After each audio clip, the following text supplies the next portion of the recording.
Salut la compagnie, c'est Jules Melon et aujourd'hui dans un procédé critique, je continue de découvrir le cinéma de Clint Eastwood, réalisateur et uniquement metteur en scène ici puisqu'il ne joue pas dans ce Minuit dans le jardin du bien et du mal ou en version originale Midnight in the Garden of Good and Evil qui est adapté d'un roman non fictionnel, donc il y a des faits réels ici qui sont montrés, qui fut écrit au début des années 80 par John Berendt. Et il y a un scénario derrière, adapté donc pour l'écran, de John Lee Hancock, qui avait écrit Un monde parfait, l'un des grands films de Clint Eastwood de cette époque. Et donc, quelques mois après le très bon Les Pleins Pouvoirs, dont j'ai parlé il y a un petit moment sur la chaîne, il fait un métrage ici qui paraît assez étonnant, mais qui est très eastwoodien, je vais y revenir, avec au casting dans les rôles principaux John Cusack, qui est un petit peu le John Berendt du film, ici renommé en tant que John Kelso, sorte d'auteur muet en journaliste pour un magazine, qui vient voir un certain Jim Williams, qui est donc un personnage qui a vraiment existé dans le sud des États-Unis, joué par Kevin Spacey, qui était connu à l'époque pour Seven et Usual Suspect. En face d'eux, pêle-mêle, nous avons Jude Law, qui a été dans un de ses premiers rôles marquants ici. Alors, la même année, il y a eu Gattaca. Jack Thompson aussi présent. Alison Eastwood, oui, la fille de Clint, qui était, je crois, vite fait dans Les Pleins Pouvoirs et qui après a été dans La Mule. Et alors, il y a également Lady Chablis DeVoe, dans son propre rôle, une personnalité assez détonnante dans ce sud des États-Unis, sur laquelle Eastwood va beaucoup jouer. Je vais revenir sur ce point. Citons aussi les présences de têtes reconnaissables, telles que Kim Hunter, oui, l'actrice qui a quand même eu un grand succès par le passé, Bob Gunton ici, alors qui joue pas vraiment un méchant, parce que dans la plupart de ses rôles, c'est toujours un bad guy. Alors quoi que là, c'est un peu le procureur quand même. Bon, on va dire c'est une forme d'antagonisme quand même. Et citons la présence également de Anne Haney, oui, une actrice qui a un petit peu bercé mon enfance et adolescence, puisqu'elle a été dans Mrs. Doubtfire et Menteur, Menteur. Voilà. Alors, l'histoire est vraie sur le papier, mais bon, on est mis sous le spectre de la fiction ici. On va suivre John Kelso, qui est donc envoyé de New York à Savannah, en Géorgie, dans le sud profond des États-Unis, près de la côte donc atlantique, pour couvrir, comme ça, les excentricités locales d'une grande fête de Noël organisée par Jim Williams, qui est un petit peu le bienfaiteur local. Il collectionne pas mal de trucs. Bref, il a une très belle maison. Je crois qu'ils ont tourné sur place aussi. Un endroit qui a appartenu à un général, la Mercer House. C'est très amusant parce que ce général a eu un descendant dont on entend plus ou moins la musique ici, un compositeur, John Mercer, avec quelques morceaux retravaillés par le compositeur attitré de Clint Eastwood. Donc on est dans cette atmosphère-là, un peu jazzy aussi, un peu étrange de ce sud américain montré ici par Clint Eastwood. Sauf que, évidemment, John Kelso, il ne va pas faire que voir cette grande fête de Noël. Il va y rester dans le sud pendant quelques jours, quelques semaines, car la nuit de Noël, Jim Williams est arrêté et inculpé pour le meurtre d'un de ses compagnons, une sorte de gigolo, voilà, qui s'appelle Billy Hanson, joué par Jude Law. Donc on ne le voit pas beaucoup dans le film, mais bon, voilà. Et donc il s'intéresse à cette histoire. Est-ce que Jim Williams a vraiment tué ce jeune homme? Alors, légitime défense, plus et affinité, grosse tension et dispute. Quelle est la vérité? Il y a un propos à ce point sur la fin du film, sur lequel je ne vais pas revenir, mais c'est dit franchement et directement. La vérité, c'est les spectateurs qui pourront se faire, on va dire, une idée, parce que Kelso allait de toute façon écrire sur cette histoire, mais nous, en tant que spectateurs du film, on sait quelle est la vérité. C'est assez amusant. Et Kelso, en restant sur place, il va découvrir Savannah, cette Géorgie, ce sud profond, le fameux Deep South. Et il va apprécier beaucoup de choses, être étonné par d'autres, et nous, spectateurs, pareil. On va se dépayser un petit peu, si on ne connaît pas trop cet endroit, à travers la caméra et l'écriture, enfin l'écriture pas trop, mais bon, c'est l'écriture cinématographique, de Monsieur Clint Eastwood. Et sur le papier, c'est un film qui détonne dans sa carrière, mais pas tant que ça. Après tout, il y a l'aspect pas western, mais presque, si on veut. C'est plus le southern, là, si vous voulez, que le western. Mais on a quelqu'un qui vient d'ailleurs, qui débarque dans un endroit qu'il ne connaît pas et va essayer de plus ou moins enquêter, s'impliquer, voir ce qui se passe. Il y a cette idée-là, hein. C'est pas impitoyable hein, et tout non plus, mais voilà. Et surtout, la façon dont Clint Eastwood a de dépeindre son Amérique, d'y jeter un regard à la fois bienveillant et critique, tout. Et là, il s'intéresse au Sud. Voilà. Un endroit qu'il n'a pas forcément beaucoup traité dans sa cinématographie, mais quand même un peu. Hein, quand même. Bon, voilà. Et là, il y met les pieds dedans, en reprenant un peu le style du, alors, ce qu'on appelle en littérature, le Southern Gothic, qui a donné lieu à des romans très célèbres d'auteurs tels que Faulkner, Carson McCullers, Harper Lee, etc.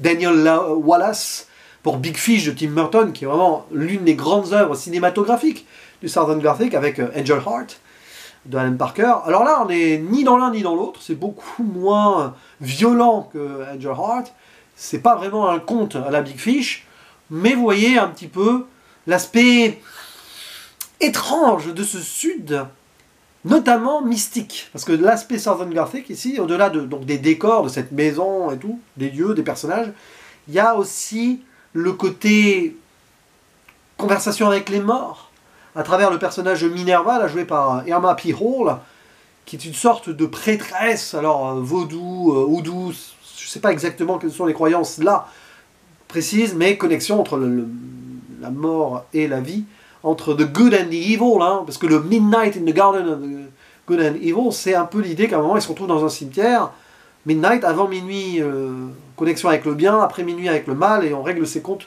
ainsi entre la vie et la mort.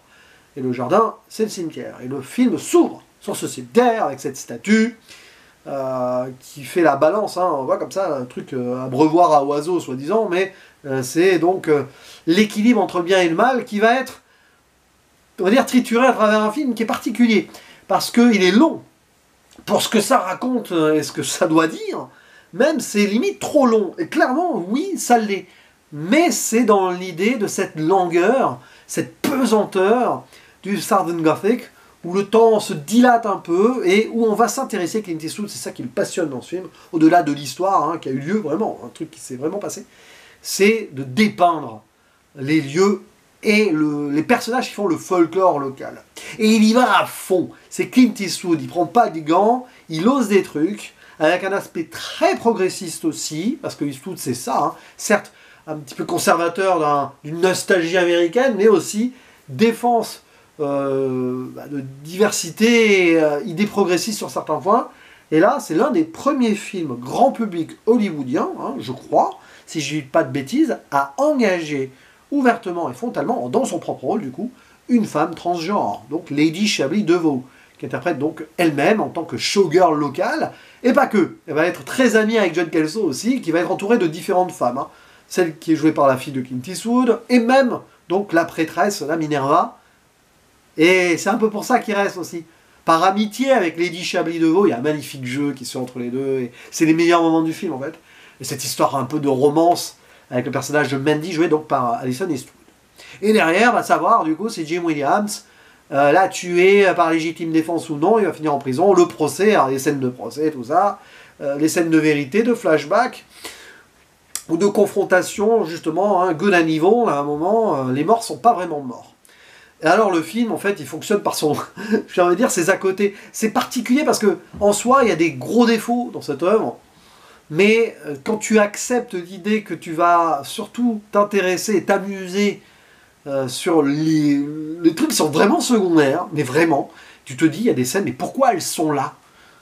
Mais en fait, c'est juste pour dépeindre cet endroit. Et c'est vraiment ce que Eastwood veut faire. Donc oui, il prend quelque chose, donc un matériau de base, le bouquin, sur ce fait divers, avec les faux semblants qui vont avec, hein, de cette société sudiste qui est bloquée dans une forme de passé, ça se voit, il y a le grand Manitou local, Jim Williams, ces gens d'un autre temps. Ok, ça avance pas trop, et pourtant, il y a des gens qui avancent. Et le film fait avancer cela avec le personnage qui vraiment était implanté localement, en plus de Lady Chablis DeVoe. Donc c'est voilà, c'est les contradictions, et en même temps les oppositions qui se rassemblent et qui se ressemblent, d'un Eastwood qui a conscience de son Amérique. Une Amérique qui est bloquée sur certaines choses, mais qui peut être très en avance sur d'autres. Et ça bouillonne, ça se mélange, et le film est remarquable pour ça. Pour le reste, oui, il y a des trucs qui sont pas très intéressants. Donc il y a ça, des petits aspects secondaires, folkloriques locaux. Alors, bien sûr, Minerva, avec son côté connexion avec les morts, tout ça, okay, avec des petites citations et tout. On la voit dès le début, elle est sur son banc, elle donne à manger un écureuil, il va avoir un écho avec la fin. Elle remarque cet avion qui débarque, elle rigole, elle se dit, tiens, il y a un étranger qui va débarquer, et on va lui faire découvrir le Sud, il va pas être déçu du voyage, et pour cause, nous non plus, spectateurs. Hein. Elle rigole même aux spectateurs et à la caméra, quoi. Et il y a aussi des détails, mais de détails, quoi. Quelqu'un qui promène un chien invisible. Mais le pire, c'est que on voit la laisse se balader en pesanteur. C'est-à-dire que indirectement, Eastwood s'amuse même à mettre du surnaturel. Parce que le chien invisible, d'accord, mais il y a toute une histoire là entre les morts et les vivants. Croyez-moi, à un moment, ça va aller dans le surnaturel, un peu. Enfin, oui, enfin, on peut interpréter ça comme on veut. Et moi, je trouve ça fort parce que c'est ancré dans du réel, sur une histoire vraiment qui s'est produite. Et il y met un petit peu, on va dire, l'ambiance fantomatique du Deep South, avec ses croyances et tout. Rappelez-vous Big Fish avec la maison de la sorcière, Angel Heart, hein, évidemment, c'est ancré dedans sur l'enquête. C'est ça. Et on va aller un peu ailleurs de temps en temps. Même que les gens qu'on voit ont l'impression d'être une sorte dans un théâtre de la vie, quoi. Mais était-ce vraiment ce qui était potentiellement dépeint pour les années 80 de cet endroit, hein?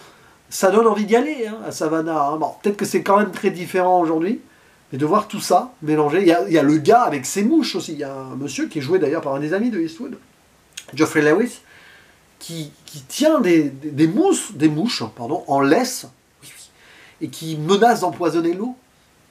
Il y a des trucs là-dedans, tu te dis, mais c'est pas possible. Ben, c'est peut-être vrai, c'est peut-être pas vrai, c'est pas grave, on s'en fiche. Nous, on prend ça comme un film, de toute façon. Les faits réels et la fiction. En tout cas, là-dessus, c'est vraiment bien. Et puis là, ce qui est intéressant, donc de jouer sur le temps, alors, ça peut être ennuyeux par moments, oui, mais c'est bien aussi. Et la photographie, le Jack and Green, qui est parfaite pour mettre en relief donc l'architecture, les lumières bizarres, la nuit, tout ça. C'est vraiment réfléchi. Et c'est du Eastwood, quoi, qui fait quand même quelque chose de différent, mais sur l'Amérique, en jouant, donc, good and evil, à la recherche d'un équilibre, toujours Eastwood, hein, dans ses films, avec ses personnages et toutes ses situations. C'est jamais vraiment manichéen, tout, voilà. Bah là, on est en plein dedans. Alors oui, forcément, l'intrigue principale, le procès, c'est un peu long, il y a une scène bizarre dans le procès, à un moment, il l'a fumé, là. T'as l'impression quand même que, je crois que c'est le procureur joué par Bob Gunton qui a flatulé sur sa chaise et il y a une fumée qui sort. N'importe quoi. C'est n'importe quoi, mais c'est... Je sais pas si c'est dans le bouquin de base. Ce serait intéressant de voir ce qu'il a repris du livre, ou si c'est Eastwood qui s'est amusé. Je sais pas. En tout cas, c'est un film fascinant. Très défectueux sur beaucoup de points. Pas un des meilleurs Eastwood, loin de là. Mais il reste des choses. Ça peut être pénible, entre guillemets, parfois, sur le visionnage. Tu peux regarder ta montre. Je n'ai pas de montre, de toute façon. Ton téléphone, faut éviter. Ou alors en mode avion, juste pour voir l'heure. Mais là, arrivé au bout, et puis le lendemain, au moment où je fais cette vidéo, il y a 24 heures quand même, hein, après le visionnage du film, il y a des choses qui restent. Des situations, des ambiances. C'est ça le Southern Gothic aussi. Parfois, on ne va pas trop s'intéresser vraiment à la pure intrigue, alors sur la façon dont l'atmosphère nous est montrée. C'est pour ça qu'en littérature, ça fonctionne super bien. Mais au cinéma aussi, quand c'est bien fait, comme c'est le cas là, ben ouais, on va s'en souvenir, quoi. Donc n'hésitez pas à donner votre avis sur ce Minuit dans le jardin du bien et du mal, avec ses chansons aussi. Voilà, je ne suis pas rentré dans les détails, hein. John Mercer, oui, j'en ai parlé quand même. Mais voilà. Je ne vais même pas parler de la performance des acteurs, parce que finalement, non. Pour Requin, c'est le meilleur rôle. Pour moi, la seule personnalité éclatante, grande actrice ici, pourtant elle n'était pas actrice, c'est Lady Chavy DeVoe, parce qu'elle joue elle-même en mode showwoman absolue, mais quel personnage. Décédé depuis d'ailleurs. Mais voilà. Bref, à vous la parole dans les commentaires. Il faut qu'on en parle de ce film, c'est important. On attend toujours, au moment où je fais cette vidéo, la date de sortie de son prochain film, Juré numéro 2. Tiens, Juré numéro 2, procès, un petit peu de procès dedans, il faudra creuser. Mais bon, on l'espère, hein, pour moi début 2025 ou au Festival de Cannes, hein, allez savoir. Allez, à vous la parole, je vous dis à la prochaine, ciao.